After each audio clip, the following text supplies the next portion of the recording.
The content in this video is for general educational use. It does not represent political opinions or judgments about any country, culture, or government. Information is based on publicly available sources and may be summarized or simplified. Viewers should verify details through multiple sources.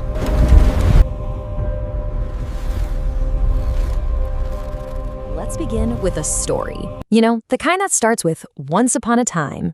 In a land far away, kind of closed off from the rest of the world, there was this kingdom. But here's the twist. This wasn't just any kingdom. This one was ruled by a single family. And that really gets to the heart of our story today. It's a question that sounds simple, but it changes everything. Just think about it for a second. What if a whole country with millions of people wasn't run by a government, but was just owned, like a family heirloom, passed down from grandfather to father to son?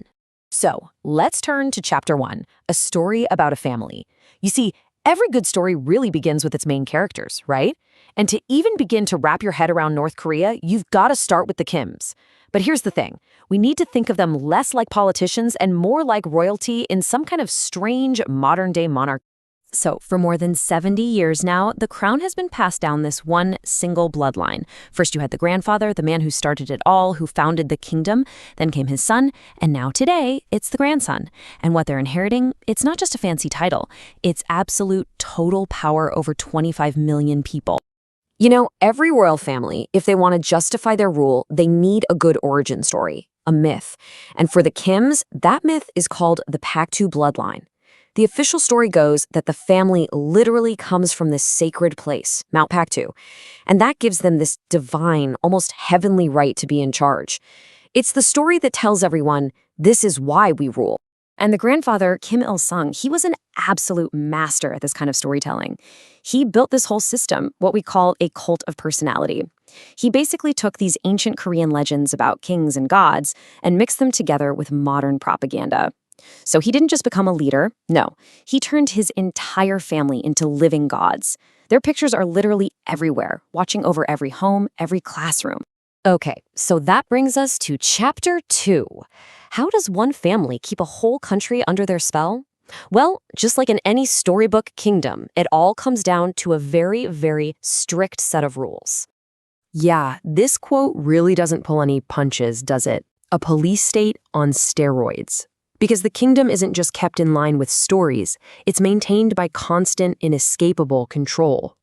You could almost say that fear is the invisible ink that all the rules are written in.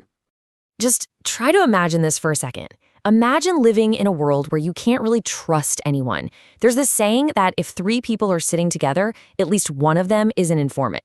Neighbors watching neighbors, coworkers watching coworkers. It creates this deep, constant fear that stops anyone from even thinking about questioning the official story. See, in this kingdom, control isn't just top-down, it's outsourced to the people themselves. Everyone is watching everyone. And of course, every kingdom needs its own philosophy, right? Its own kind of magic spell to keep everyone on the same page. In North Korea, that spell is called Juche. Now, on the surface, it sounds pretty good. It means self-reliance. But what it really does is cut the people off from the rest of the world, making them totally dependent on the Kim family for everything. Their survival, their identity, the whole shebang. All right, on to Chapter 3, the kingdom's grand stage. Because, see, for a story like this to be believed, you have to be able to see it. It has to look real. And North Korea, they are masters of performance. They put on this huge, elaborate show, but it's for a very, very specific audience. And that audience is basically the top 1%. In North Korea, there are really 2 different realities. You've got the one for the elite who live in the capital city, Pyongyang, and then there's the reality for everybody else. Pyongyang is the stage. It's this beautifully constructed set piece, built for the country's elite and the very few foreigners who are ever allowed to visit. Outside of that city, life is something else entirely. And the performance itself is it's completely surreal. For example, when some journalists visited, they were taken on this bizarre tour. They saw a dolphin show that they were told was choreographed by Kim Jong-un himself. They were shown a supermarket with shelves packed with amazing food, but it was totally empty of shoppers. An internet lab where students were just staring at blank screens. It's this performance of a perfect, prosperous country that just feels hollow. Which, leads to a pretty obvious question, right? If the shelves are full, but no one can buy anything, who is this whole beautiful show even for? And the answer, really, is that it's not for the average person. It's for the outside world, and it's for the elites inside the country, the ones who need the story to be true so they can stay in power. Okay, let's go to chapter 4. Because every grand stage has a backstage, right? The part the audience isn't supposed to see. And behind the walls of this kingdom, there are some pretty big secrets. Secrets that explain how this whole expensive show is even paid for. And that brings us to something called Room 39.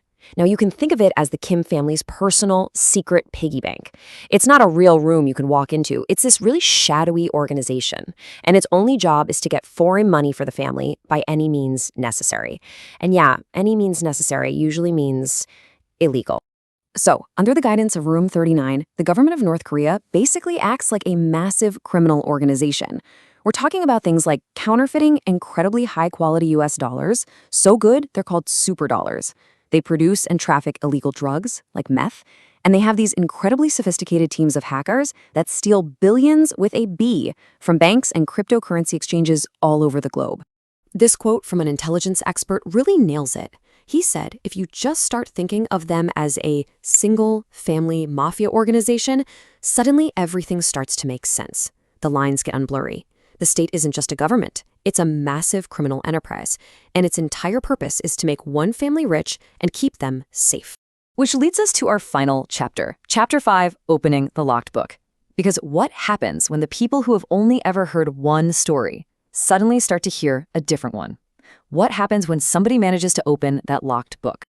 This, right here, is probably the single biggest threat to the whole kingdom, a competing story. For instance, the official propaganda story says that people in South Korea are just poor puppets of America. But then a smuggled USB drive gets passed around, and it has a South Korean TV show on it. And it shows people living with a kind of freedom and wealth that's just unimaginable in the North. The official story says the Kims are divine saviors, but smuggled news from the outside world shows a planet that doesn't really revolve around them at all. And that really is the kingdom's greatest weakness. A system that's built on such a specific, fragile myth is incredibly vulnerable to the simple truth. Information, a TV show, a news report, that becomes more dangerous than any weapon. Because once you see the lie, the whole story can start to crumble. So we're left with this one last lingering question. A story, when it's the only one you've ever heard, is an incredibly powerful thing. But a story that gets questioned, well, that might be even more powerful.